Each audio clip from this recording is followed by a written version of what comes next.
We are live on the Locked On Podcast Network live stream. We're here to cover picks 9 through 16 in the 2023 MLB Draft.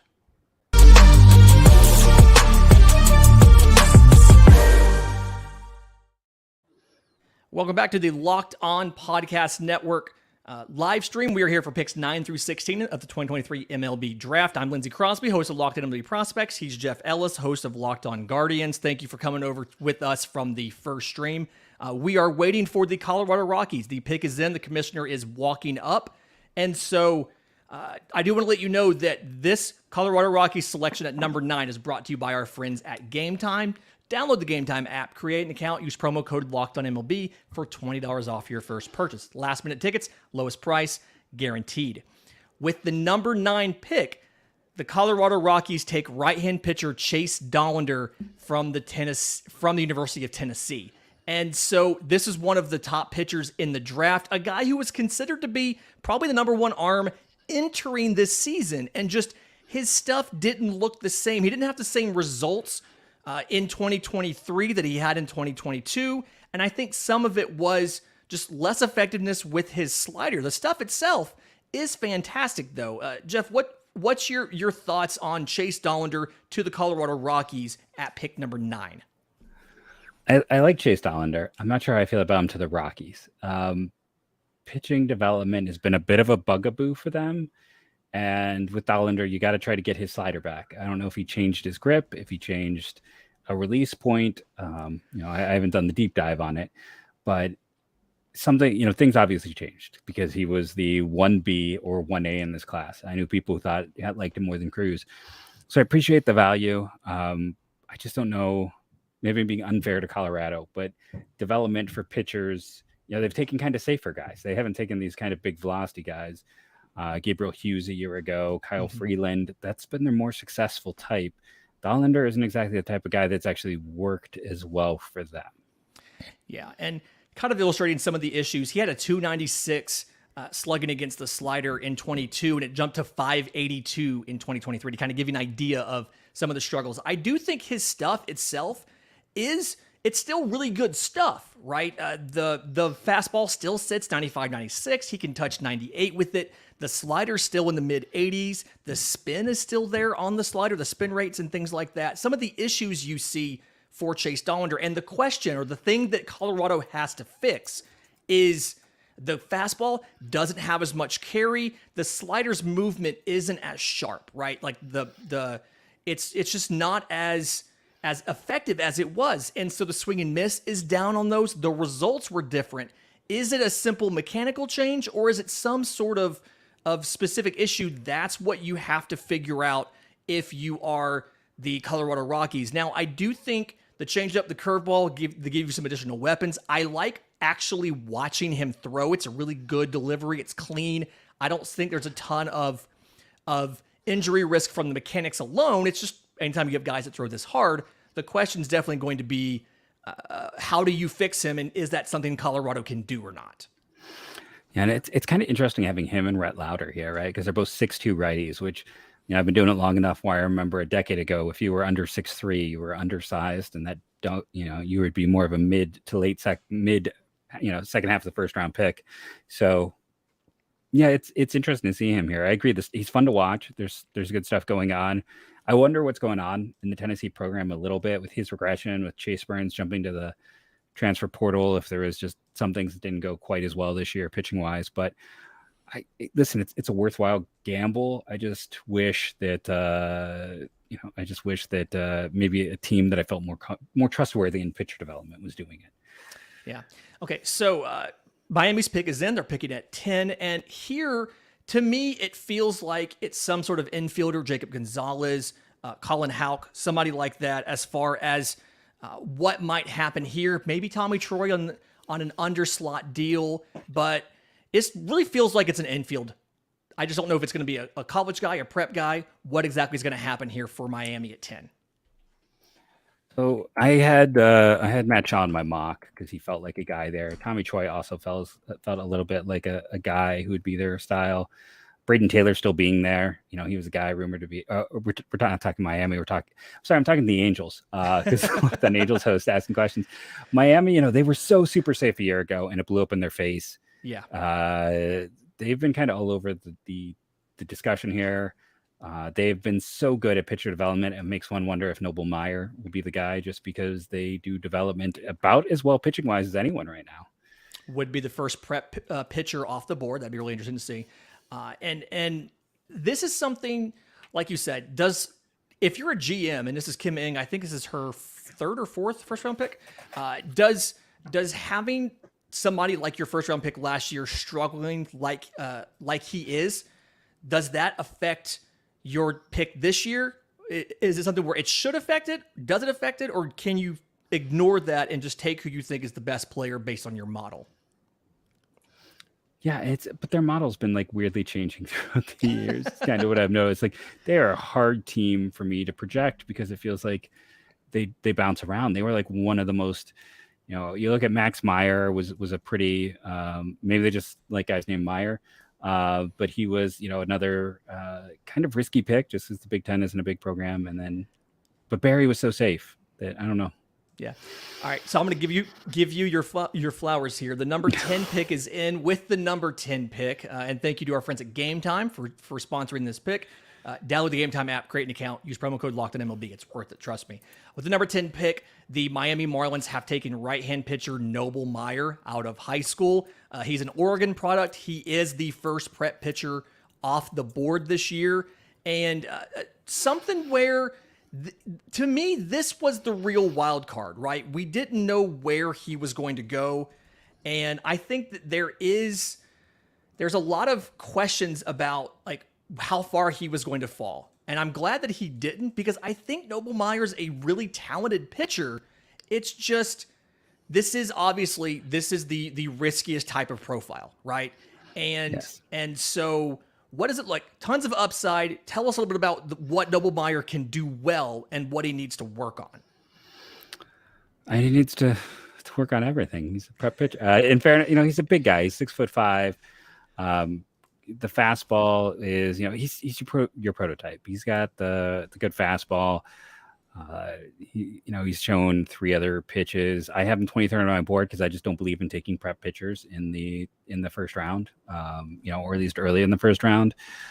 They get hurt. And, you know, if you go through and you just look at the data, I mean, to get a prep pitcher who produced 6 WAR, you have a 70% failure rate from the right-hand side, whereas like every college position has a better success rate than that. So it's just, no matter how good he is, it's just, you look at him, you're like, okay, so he is this year's 6'5" right-handed pitcher who touches upper 90s. Like, it feels like it's the same generic guy every year, unless there's something that really stands out. Like, yeah. I mean, the comp was Micah Bell, who's with Philly, and it's like, that's that guy, you know. It's like he's kind of that same thing. So maybe I'm being unfair with this, but you really have to trust your development. But maybe the Marlins are the ones where you do trust them, because it has been really good. Yeah. Okay. So the Angels coming up here at 11, and team that I follow really closely. Part of that's just because I love our hosts of Locked On Angels. They're obviously fantastic. But the pick here, it feels like, based on what the Angels have done in the past, looking at some of the guys, obviously they were the first. They usually consistently get their picks to MLB first, and that's simply because they take fast-moving college guys. And so I thought Chase Dollander would be a good fit if he got here. Something where the fact that you have Gonzalez still on the board, to me, stands out as somebody. He's probably good defensively. We know he's going to be there. He probably moves to the system rather quickly. But what is a likely pick for the Angels here? They're on the clock. The pick's not in yet. We've got a little bit of time, but kind of curious what you think they would do here if they do stick with fast-moving college name at 11. For a long time, Tommy Troy is the guy they just couldn't get out of my mind to them, and I don't really have a great, he just, felt like I could just picture him and Neto up the middle for a long time. I think at the same time, when you just look at, you got Matt Shaw, you got Jacob Gonzalez, you have so many college hitters, like kind of Kyle Teal. Like Kyle Teal's still there. They have their pick of the litter here. Braden Taylor, people love to death. They're in a great position to be in because the prep guys went a little higher than I think almost everyone was anticipating. Mm-hmm. So the Angels get the benefit. And I would probably argue Gonzalez is the quickest to the majors because he's been doing it at the highest level possible in playing in the SEC. But yeah, I don't. It's going to be hard to go wrong.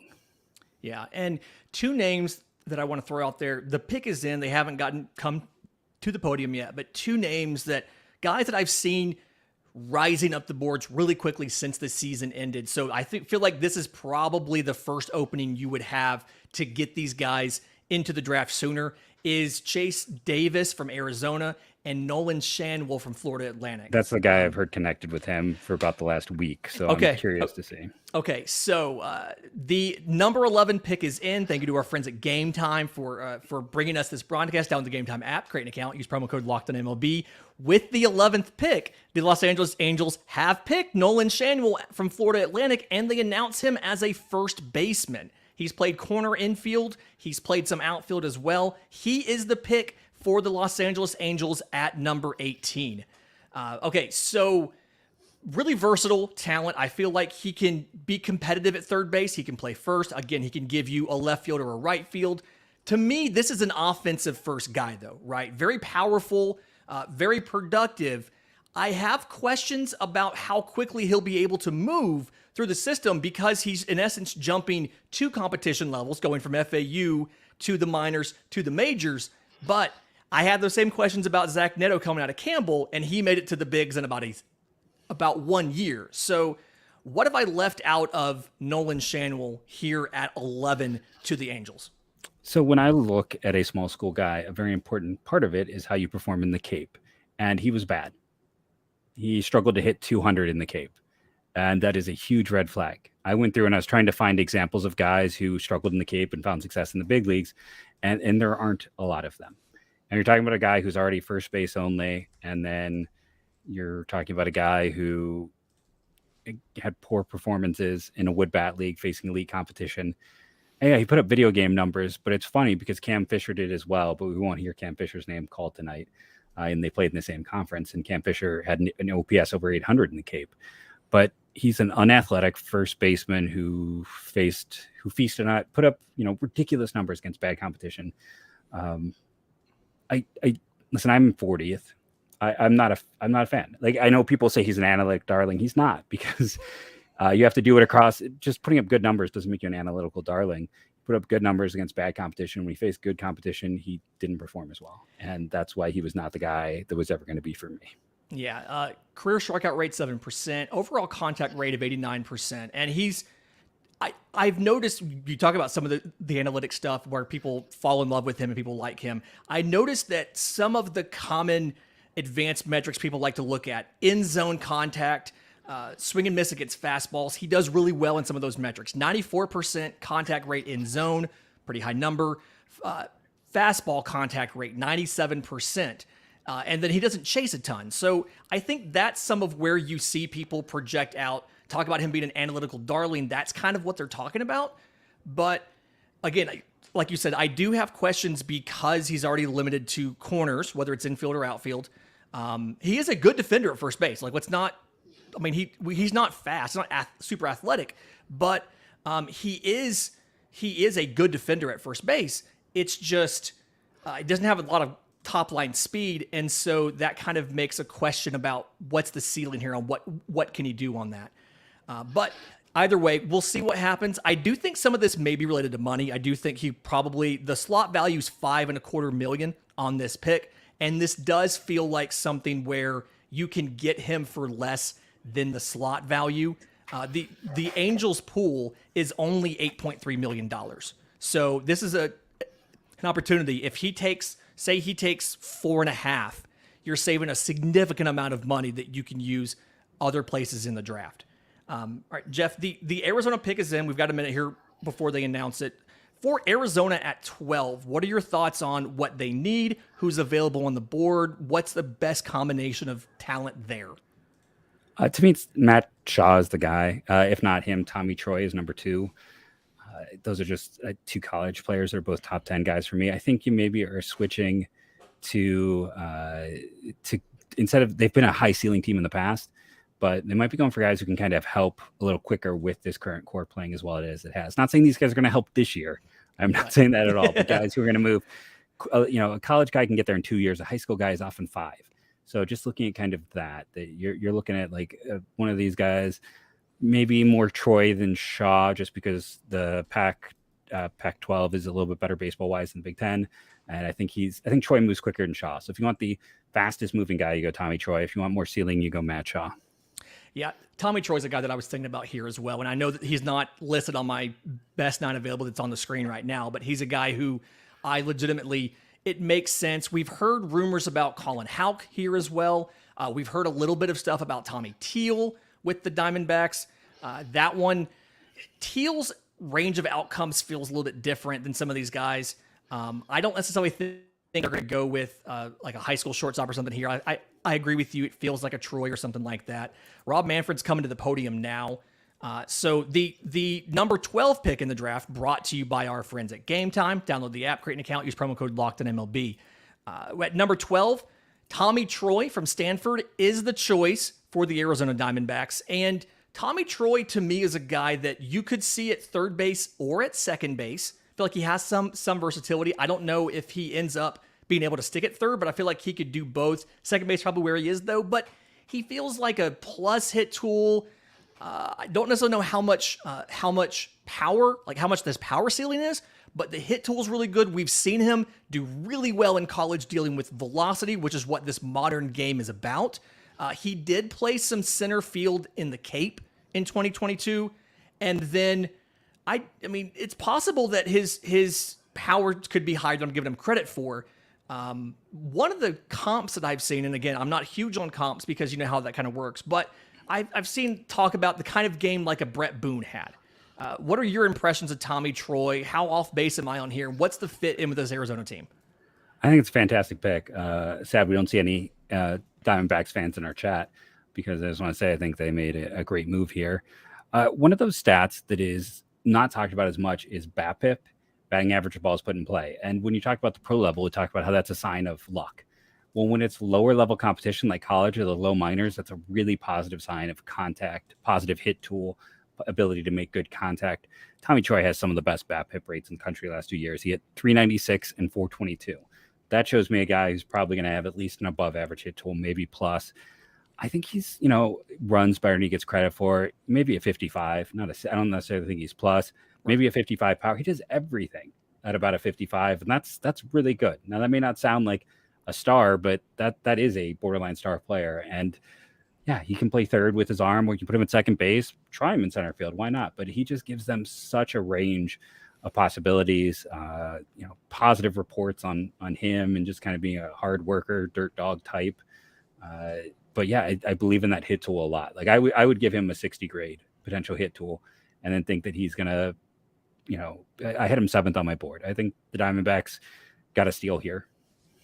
I'm going to go on 2 limbs with the Tommy Troy pick. And ESPN just had a great stat talking about, I mentioned he's good against velocity. They had the stat 48 pitches faced of 95 miles an hour or higher, 0 swings and misses. But I think the 2 limbs I'm going to go out on is, one, this is probably for both of us our favorite pick of the draft so far. Just love the Tommy Troy pick to the Diamondbacks. And then 2, I think he's one of the more impactful second basemen in the next 5 years in Major League Baseball. Just feels like he has the combination of tools to do that.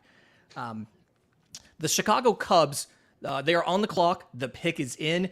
This is really interesting for me because I know Chicago loves cut right fastballs. Hurston Waldrop is right there. He's on the board. He's available. We know that they like to take college pitching and make it better. You saw them make a top 10 pick out of Cade Horton last year. And he has a lot of the same characteristics as far as how explosive the fastball is. Is Hurston Waldrop the best option for Chicago, or should the Cubs go with somebody else real quick? They're going to go college. I know there's a lot of rumors of prep. I just want to throw it out there, but they've been such a college-heavy team. Matt Shaw is the best guy. He's 5th on my board. I had him higher than Max Clark. I think he's plus hit, plus run, plus power. Matt Shaw is the top player on my board. He's the 5th player on my board. to me, you take him. Waldrop isn't far off. He's my top pitcher, but it's Shaw, Gonzalez, Waldrop, or no, Shaw, Gonzalez, Teal, Waldrop, or that 4. So for me, it's Shaw by a margin if you're going to grab someone here. With the 13th pick in the MLB Draft, brought to you by Game Time in the Game Time app. Download the app, create an account, use promo code LOCKEDONMLB. With the 13th pick in the MLB Draft, the Chicago Cubs take Matt Shaw out of Maryland. So did kind of nail that there as far as a top talent. Does everything well for the most part. I think the hit tool is average to above average. I think the power is average to above average. I really like the approach. It feels like it's a very mature approach. He has impact in his bat, and you can probably see a double-digit home run, double-digit stolen base kind of profile here out of Matt Shaw, but just it feels like it's a good choice for them as far as what they need, what they do well, and somebody who should move through their system relatively quickly. Yeah, like I said, I'm a huge fan. He went in at the Cape and did everything great. He's the opposite of Troy, where the BABIP isn't as good, so the concern might be hit tool if something doesn't quite come together. But he's my guy in this draft. Like if you have your guy, this is the guy where starting at the Cape, I just really liked him. He runs really well. Like he has big power this year. Brandon Lau was my comp at times. I think he can play second. He can play third. I don't necessarily think he's going to hit 37 home runs in a season, but like I think there is a lot of skills here. And part of the problem for a guy like him is the Big Ten really isn't a Power 5 conference in baseball. Like let's talk about, there's essentially a Power 3 in baseball. So anything he did this season got a little discounted, but the Cape performance, he doesn't strike out much. Like I said, he's a plus runner. I think to now this is my favorite pick. These last 2 picks have been far and away my favorite. Yeah, and I will say he got significantly better after coming out of the Cape, and the big thing that he struggled with, he struggled with secondaries before he went to the Cape. Fastball as both a freshman and a sophomore, and he got much better after that. It's something he walked about 14% of the time, struck out around 13% of the time. So walks more than he strikes out, has all fields power. I like that a lot. Question here. I've gotten a lot of attention from Red Sox fans because they want pitching really bad. They're on the clock right now. They want pitching really bad. And I've been consistently saying there's not really pitching going to be on the board at 14. You have Hurston Waldrop on the board. Do you go and take Hurston Waldrop, or do you stick with the strength of the board, go for a hitter here, maybe a hitter in the second round as well, and then double back or triple back in rounds 3, 4, and 5 and get more arms there? I'm okay if you take Waldrop here. Like I just think, in terms of what he does, there's a lot of growth potential in fixing him. I'm okay with that pick. Namala to be my guy here. I have Namala and Teal and Gonzalez are kind of the last guys from that tier. And I have Waldrop in the next tier with Brendan Taylor. Those are probably like the 5 big names left, or at least the 5 consensus names. But yeah, I think Waldrop would be good. Namala would be my guy personally. But if you want an arm, it's kind of Waldrop or bust right now, it feels like to me.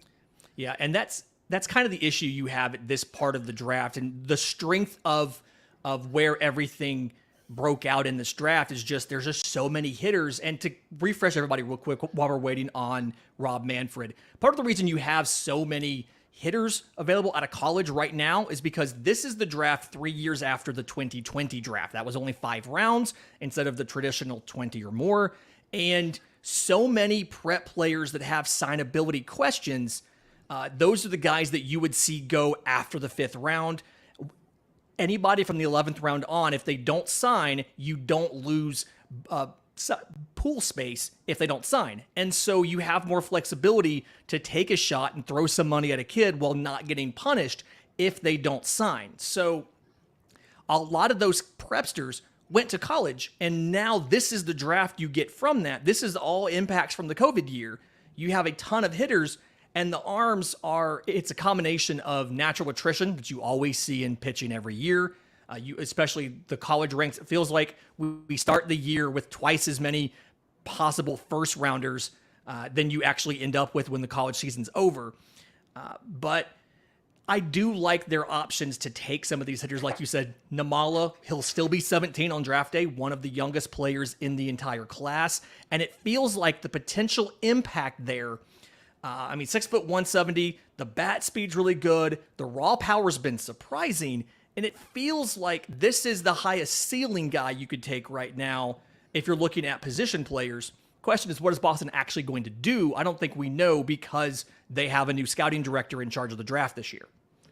Yeah, and you never want to kind of phrase it this way, but do you think there's any degree to or thought of going college with feeling a little more under the gun with recent performance? Sometimes I do wonder if that happens, especially because we've seen a lot of college players go here in a row. But there's still, Kyle Teal is in the running for the biggest draft drop so far. Jacob Gonzalez, where he was rumored to go, like those two guys stand out. And we don't, you have kind of that second tier of college bats, but the college guys they're kind of sliding, but they're also going fast and furious. So if you want one, go get it. Yeah, and speaking of wanting one and going to get it, the 14th pick is in. Thanks to our friends at Game Time for sponsoring this broadcast. Download the Game Time app, create an account, use promo code LOCKEDINMLB for $20 off your first purchase. With the 14th pick in the MLB Draft, the Boston Red Sox have taken catcher Kyle Teal out of Virginia. Was the consensus number one catcher on the board. Obviously, we saw that he ended up not going first. Blake Mitchell went before him, but someone would have been a top 100 in that 2020 draft had he continued or had he stayed in, went to college. The thing that I noticed is he's got a very aggressive swing. He takes full-size swings the entire time, and there's a lot of stuff to it. He has a large leg kick. He has a hand hitch in his load, but he's been able to make it work in high school so far. I'm sorry, in college so far. 407, 475, 655 last year, was the ACC Player of the Year, hit 13 home runs, had 25 doubles. Is that rare lefty hitting catcher you don't see a ton? I question how much of the power is going to stick around in the pros. It feels like he's probably more fringe to average on power when he switches to a wood bat. But I do think defensively, he's one of the two best defensive catchers in this draft, along with Blake Mitchell. The pop times, I've seen 1.9. Could use a little work on the accuracy of the throwing arm, but he's going to give Boston really good defense. He's going to be able to block really well laterally. Good runner for a catcher, best college catcher in the class. Question is, how well does the offensive game translate to the minors? Yeah, he's more athletic than Mitchell. Like, he's one of the best just athletes in general. He said for me, it's that Virginia program scares me. When you look at what had the lack of translation for guys, that just stands out as one of those things that really makes me. But I still had him ninth, so it's a good value because catchers are so hard to find. Mm-hmm. It's the hardest position to get in the big leagues. He's really athletic. He hit well. The only reason it's either money or it is because that concern that Virginia guys have consistently not translated. But it is interesting that he slid to 14. Boston had been rumored. It's first. Hey, they didn't take a shortstop for once. I got to go look if Kyle Teal was a high school shortstop to see if maybe wasn't a college, a California prep shortstop there. It wasn't an obvious choice, so it kind of makes sense there. But man, the run on college guys, it's like we now got why am I blanking? Brandon Taylor and Jacob Gonzalez are kind of last of the one tier, and then you can talk about Bradfield and Wilkin and Davis. But and we're in the area of the draft where, like, by rumor, the Giants and the White Sox also want to go college. So we could be 6, 7 college guys in a row. Yeah, and that's the strength of this draft is the college hitters. And so the White Sox pick is in right now. Rob Manfred's walking to the board. And the number 15 overall pick brought to you by our friends at Game Time. Download the Game Time app, create an account, use promo code LOCKEDONMLB. With the 15th pick in the 2023 MLB Draft, the Chicago White Sox have taken Jacob Gonzalez, the shortstop out of Ole Miss. A lot of people had Gonzalez as a top 10 talent. He's fallen all the way to 15, obviously. But this is something where, like we said, solid wave of college hitters right here. And again, a lot of people had Gonzalez as I've seen number 7, I've seen number 8, seen as having some of the best bat to ball skills in the entire class. Very analytically similar profile to Brooks Lee last year, who went to the Twins. Above average hitter, I think average to possibly above average power. He's done it at the SEC level. He's played a good enough shortstop. His arm is good enough to go to third. I think he's one of those kind of guys that could stick it short until you find a better defender, and then he can kick out to third base. Offensively, I've seen some questions about his swing. Feels like biomechanically he's not perfectly synced up top half to bottom half, but I do think that he's absolutely going to do a good job for Boston and kind of fills in for the White Sox and fills a really strong need in their system, because you look at kind of shortstops you have in that system. It's really Colson Montgomery, and then it's a lot of question marks after that. So Jacob Gonzalez immediately gives them a top 5 prospect in the system to reinforce one of the most important positions in the infield. Yeah, and I talked about it earlier. He was viewed as like the third guy in this class with Cruz and Dollander. He didn't have as great of a junior year. That's part of the problem. He had 2 excellent years, his first 2 years at Ole Miss. But one of those guys, again, does a bit of everything. He's a no doubt shortstop. A lot of people think that Montgomery might move to third, and then this sets them up well with Gonzalez. And because it was Montgomery 2 years ago, then Gonzalez and Montgomery might actually be on the same age path to be the next set of infielders for this team too. Really strong eye at the plate. Maybe you can mess with the swings to get some of those doubles into home runs. He's got decent EVs from what I heard. So I think there's a chance for some upside. I think this is a really good pick here. I think they're kind of surprised he's still there, if I'm being honest. Yeah, this really feels like something they probably didn't do a lot of work thinking he would be around. A lot of the mocks I've seen had him as a top 10 guy, and so that's kind of the question is okay, he's here. Do we have enough time? Have we done the due diligence to go ahead and make this pick and make it work?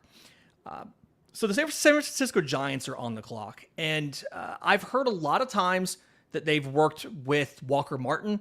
I don't know if they would do that here. That feels like a thing more so it's like at 52 than it would be here. So what do we think the Giants are going to do at 16? Because it feels like organizationally they're pretty decently balanced as far as having a lot of stuff.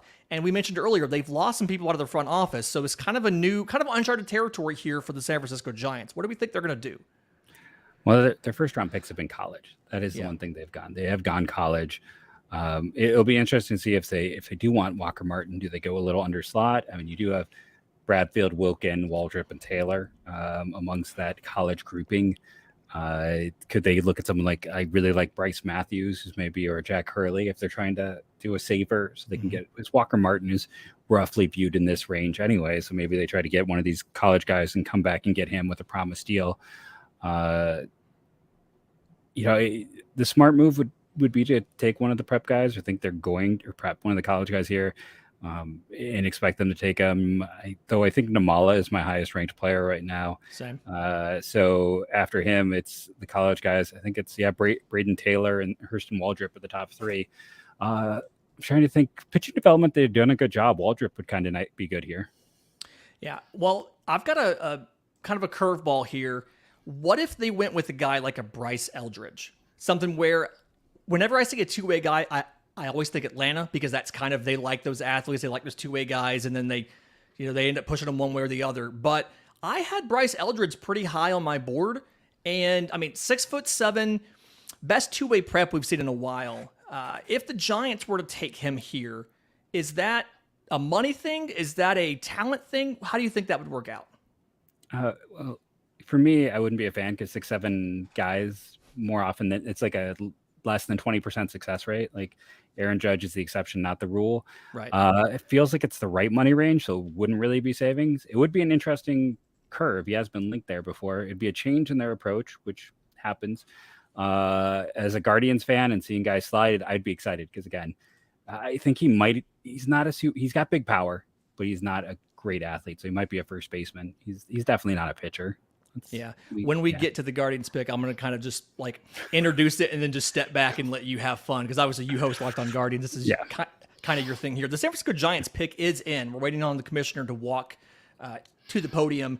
While we're doing that real quick, I want to remind everybody, after this pick, we will be moving to the next draft room for picks 17 through 24. So you can go to the description of this post, find the link to the next draft room. We can do, YouTube lets us do 8 8 teams at a time. So that's kind of how this works as far as going to multiple shows. The 16th pick in the MLB Draft, brought to you by our friends at Game Time. The Game Time app, just download it, create an account, use promo code LOCKEDONMLB. You'll get $20 off your first purchase. They have, in fact, taken Bryce Eldridge, the two-way player out of high school, and they announced him as a right-handed pitcher. So they announced him as a pitcher versus a position player. I think that on the mound, I mean, I've seen the fastball that sits mid-90s, runs up to 97. The breaking balls, he has a slider and a curveball. I like the slider a lot more than the curveball. I think the changeup is... I've read it's his best secondary, which is wild to me because usually you don't see prepsters with great changeups. Just kind of feels like it's not really a thing you need a lot in high school. And then obviously as a hitter, which again, they announced him as a right-hand pitcher, but as a hitter, a lot of the talk about the raw power is I've seen 65 grades, I've seen 70 grades, could probably played some center field, but probably a corner outfield guy in the bigs. But again, they announced him as a right-handed pitcher. He was Virginia's Baseball Gatorade Player of the Year, doing both. You said you think he's exclusively a position player over a pitcher, though. Yeah. So again, as pitchers or hitters, 6'7" is scary. He's already had hamstring issues, and then you're going to count on him to stay healthy.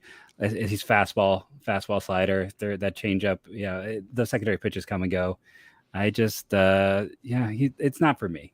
I'll be nice. Like, he could be a great kid. This is nothing against him. It's just 6'7" guys scare me to begin with, and I thought he was a hitter all the way. The tape I saw of him as a pitcher just looked rough. But if the Giants split, they're a solid team in development. They can easily see something that I don't see. But yeah, I think this is as a Guardians fan, I love this pick. Because again, somebody that you like more falls down to the Guardians. Yes. Okay, so the Orioles are coming up, and the Orioles are in a really interesting scenario because they've got so many position players, right? We at the trade deadline, the expectation is they're going to have to trade some sort of position players to reinforce the major league team because they've got so many they're backing up. Now, that being said, the strength of this draft is pitching. Is position players, specifically college guys. And so what do you do right here with the 17th pick before we head to that room real quick? What do you do here? Do you go position player still and just reinforce a strength, or do you do something else? Yeah, I go Namala because to me, he's the only top 10 talent left, and you always draft best player available. So I still say you go Namala because for me, it's BPA. Okay. All right, folks, we're going to go ahead and shut down this MLB draft room. Again, the link is in the episode description to go to the next room for picks 17 through 24. So we will see you there in the next draft room.